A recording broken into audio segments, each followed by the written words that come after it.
This is Rob Thompson, Play On Podcast. This is Stars and Stories. Wow, can I do that part again?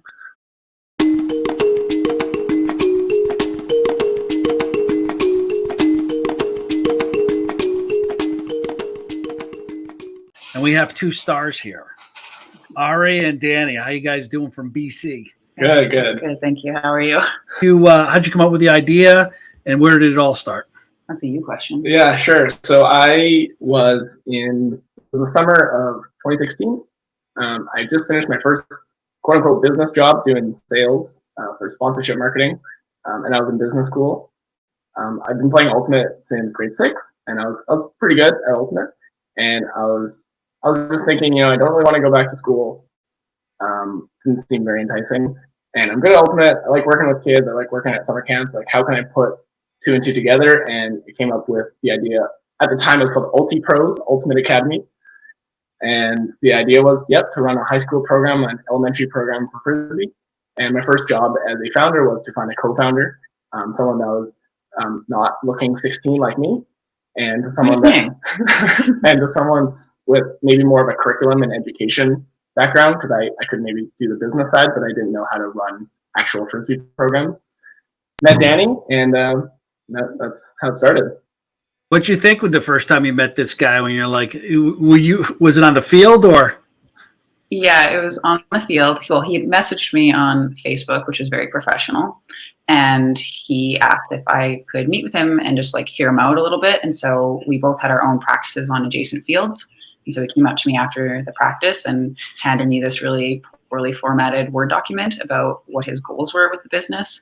And I definitely didn't take him seriously. And I'm used to people asking me for help with Ultimate and organizing and coaching and curriculum. So it was just another one to kind of add to the pile of things that I needed to get to. And I had some spare time. And then we finally met, and I actually got quite excited, and we were kind of rolling through some ideas. And by the end of the first real meeting, I was bought in and fully on board. And then I quit my job. So Ari, nice work, man. All started on Facebook.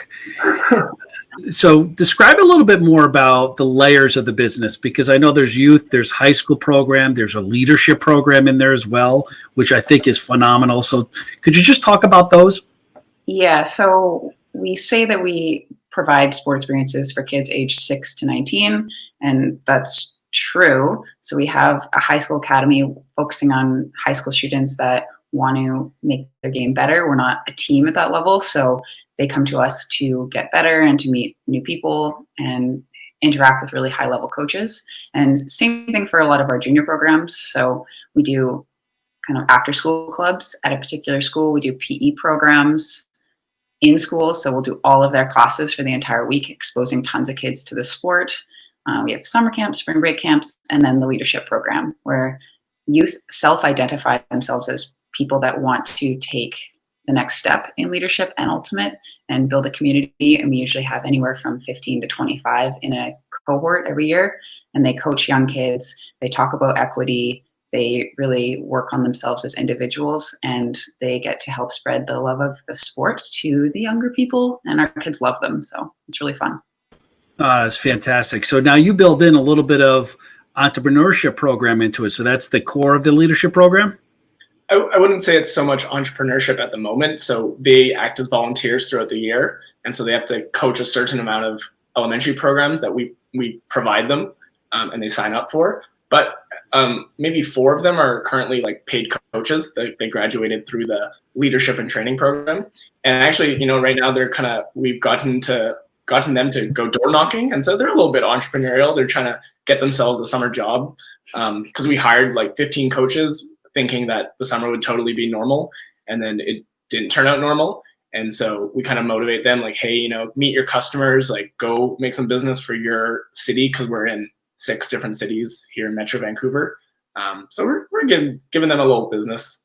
They do projects too. Yeah, so they have to run little mini tournaments, or maybe they're working on social media skills. They run their own social media account through Elevate. So it's in there. It could grow. Just talk about the entrepreneurial spirit that you both have and how you started this program. You've won an award right? An entrepreneurship award out there. So let's talk about that part of your journey. Sure. I mean, I feel like I like reading books about entrepreneurship or listening to podcasts, but in all those stories, they're always like, yeah, when I was 12, I sold baseball cards out of my locker, and I always had the entrepreneurial spirit. And for me, I never had it. I never thought I would run my own business. My dad's a lawyer, and I was like, maybe I'll be a lawyer, or like I was in a preppy private school, so I was like, I'll be a doctor or an engineer or something that a degree will get. And I don't know, it honestly came to me. I was in my bedroom with my journal, and I was just literally putting, I like kids and I like Frisbee. Can I make a Frisbee school for kids? And it worked out. So I think I've really dived into the entrepreneurial spirit since then, reading a lot about how to learn and grow my marketing skills and sales skills, and I've learned a lot, but I never really had the spirit coming up as a kid. I'm from a very small town, and both my parents, they're entrepreneurs. I guess they have their own business, and so I was kind of always brought up in that environment and starting projects and doing things that are good for people was something that I was always impressed upon me growing up. And then I ended up going to the University of Victoria. I started playing ultimate there. I got a degree in physical education because I wanted to coach kids and run tournaments and be involved and create good memories for people and a community. So I started teaching physical education and running tournaments for fundraising and coaching 5,000 teams at the same time. That's kind of my journey up until this point. So, Guys, what strengths do each one of you bring to the table that makes that, that partnership has to bond, right? Because one does something really better than the other. What are those things that you guys both kind of focus in on? we kind of simplify it by saying he gets the business and I keep it. So Ari can talk a bit about what he does, but my role has evolved into staffing, coaching, HR, those kinds of things, curriculum development. And yeah, so making sure that when we do get customers, they have the best experience possible. Yeah, and as she said, I do the sales and marketing, so I try and get the kids in the door, and I all my wording just comes from Danie. Just all the games, we promise that they'll have a great time, and Danie ensures that. I love that. You got to get it and you got to keep it. Yeah, well, I love that one. Talk about Play On software and the platform. How does that integrate into your business to make it a better experience? They've been with us since maybe like day 2. Day 1, I used Google Forms and e-transfers. So we graduated to Play On after a short little while. And since then, all our registrations, we're not huge yet, but a large amount of transactions come through every day, and parents find it seamless, and the forms work and registration, then it goes right to Stripe. So we get money instantly.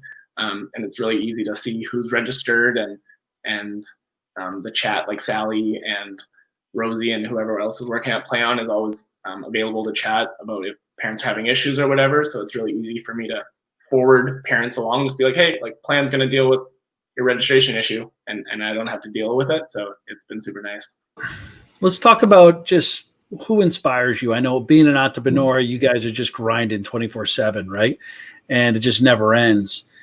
Is there somebody, it could be coaches or your parents or people within your lives right now, that maybe have overcome challenges when you guys think when things get really rough? Who are those people in your lives that really inspired you? Ultimate in general is a sport that really rallies behind its ability to do good things in the world. And a lot of ultimate organizations really do that. And there's one organization specifically called VC, and they're an apparel company, and it's a business. And what they do in the community is incredible. And then there's a person named David Barkin who started Ultimate Peace, who brings together Arab Israelis, Israeli Jews, and Palestinian kids to camp playing Frisbee. So Ultimate is consistently used as a tool, and there's countless role models for both of us for how to make a business do something important in the world. Do you have any stories about the athletes or families? Sure. We won't use his name, but so we had this kid, and he was in our first elementary program ever. And it was in this dingy little gym. And every time he would catch the disc, he would literally just spin and like chuck it against the wall. He's like 10 or something. And he would bring magic or he'd bring cards to practice, and he'd just like ask kids if they want to see magic tricks in the middle of practice, like we're doing ultimate stuff. And so he's not great, but he sticks with it. Like he did a spring break camp, he did some summer stuff, and it's the end of the summer. We're running a summer camp, and these two like much more athletic kids, but it's like maybe their first time playing, like their first summer camp with ultimate specifically. I remember it was so specific. They're like, "Oh my God, I want to be on that kid's team." Let's call him Timmy. He's like, "I want to be on Timmy's team. It's unfair. They have Timmy. Timmy's so good." And it was just like 6 months ago where Timmy's throwing the disc at the wall. So stories like that, maybe that Timmy wouldn't find a home at basketball or soccer. Like maybe they wouldn't be welcoming like that. But we really pride ourselves on giving opportunities for sports for any kids. And we know that we can do it because it only takes, even if it takes 6 months, like other kids are going to build up their confidence, and it's awesome to see. He's now like the stud of his high school team. So it's pretty cool. Well, good for Timmy. You guys talk about this. I just, and I know this is I don't know if it's a tough question, but it's a question I ask everyone. What have you found out about yourself, about when you started and where you are today, right? What are the things, we all have like self-awareness, and what are the things that you really found out about yourself running a business? Because it's stressful. This is like something that really is suited to me and my skills. I'm not a 9-to-5 type person. I need challenges. I need projects.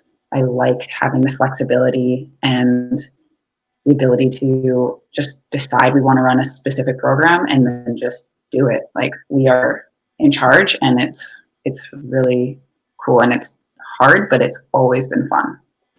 If you had to give yourself advice, if you had to go back and everything that you know now, because we all make mistakes when we have startups, and we have things that we've done great, out of the box when we have startups as well. What advice would you have given yourself back then? Say, hey, time out, don't do it that way, do it this way. It's recency bias for sure. I think only in the last month, I've really started to, with COVID, honestly, had time to learn about and invest in marketing, both like Facebook ads and reaching out to Vancouver blogs that have parent audiences that do newsletters and do other stuff. And we were getting so many customers from those places, whereas up until this point, we're like 4th year in business, it was all word of mouth. And maybe like when we ran our PE school programs and stuff, some kids would trickle in from there, but we really had no way of getting new customers apart from parents being stoked by their kids' experience. So, which is great. It's great to grow organically, but if I could go back in time, I'd be like, hey, take the money that you earned from your after school club and invest it in these like 3 blogs. And I bet we would have done way better back in the day. Way better. It's always good. But hey, you learn, you live and you learn as you go, right? All right. Last question. This is it. This is the big one, right? This is the big one. Favorite quote.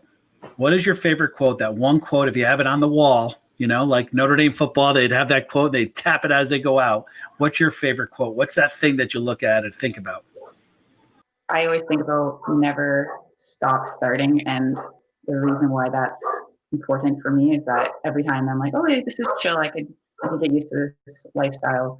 And then to remember that there's more we could be doing. We could be empowering more people. We could be getting more kids playing sports, being healthy, having fun. There's always more. And so being unsettled is important. You guys are 2 stars, 2 rock stars up there in BC, and a little part of God's country in our world. On behalf of Sally Ann and everybody at Play On, we want to thank you for your time and being on the podcast today and sharing your story and your enthusiasm and your energy with us. And so we wish you the best, all the best of luck. Thank you. Thanks, Rob. Thanks, Play On. Wow. Can I do that part again?